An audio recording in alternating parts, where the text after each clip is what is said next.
ofrecer el abad, reverendísimo abad, y la comunidad monacal de Osera. Reverendísimo abad Juan Javier, estamos hoy aquí para conmemorar el 9º centenario del comienzo de la andadura histórica de Marín, pero también lo estamos para celebrar el 861 aniversario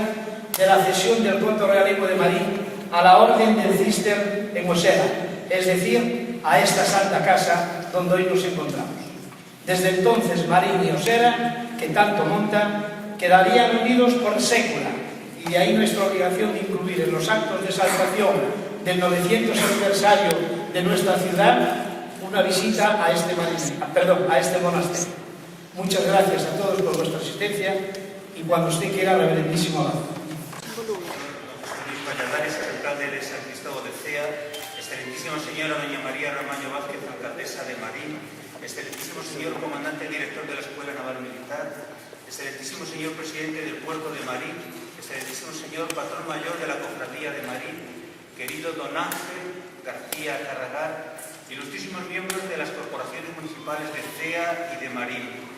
queridos amigos marinenses todos. Sed todos muy bienvenidos a esta vuestra casa, a este monasterio centenario, que acoge hoy agradecido esta visita entrañable de los que en otros tiempos fueron tal vez súbditos y después de tantos avatares históricos hoy nos reunimos como amigos, vamos a decirlo así, amigos que quieren rendir un homenaje sentido, fraterno, a una historia encarnada en unos hombres y en unas mujeres que nos precedieron y que sin ellos y sin el testimonio de sus vidas hoy ninguno de nosotros seríamos lo que somos. Por tanto, de nuevo, nuestra más cordial bienvenida. A decir verdad, cuando don Ángel y don Alfonso se acercaron por primera vez hasta aquí y tuvimos nuestro primer encuentro,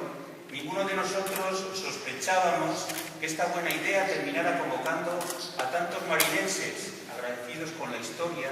y deseosos de hacer memoria en el mejor de los sentidos de un pasado rico en contenidos que es necesario desempolvar paso a paso. Marín, 9 siglos de historia, 1112-2012. Parece claro que el que fue mi predecesor, el primer abad de Oseira, don García I, fue un monje bastante listo de verdad, que actuó en los primeros años de la fundación de este cenobio con una previsión y prudencia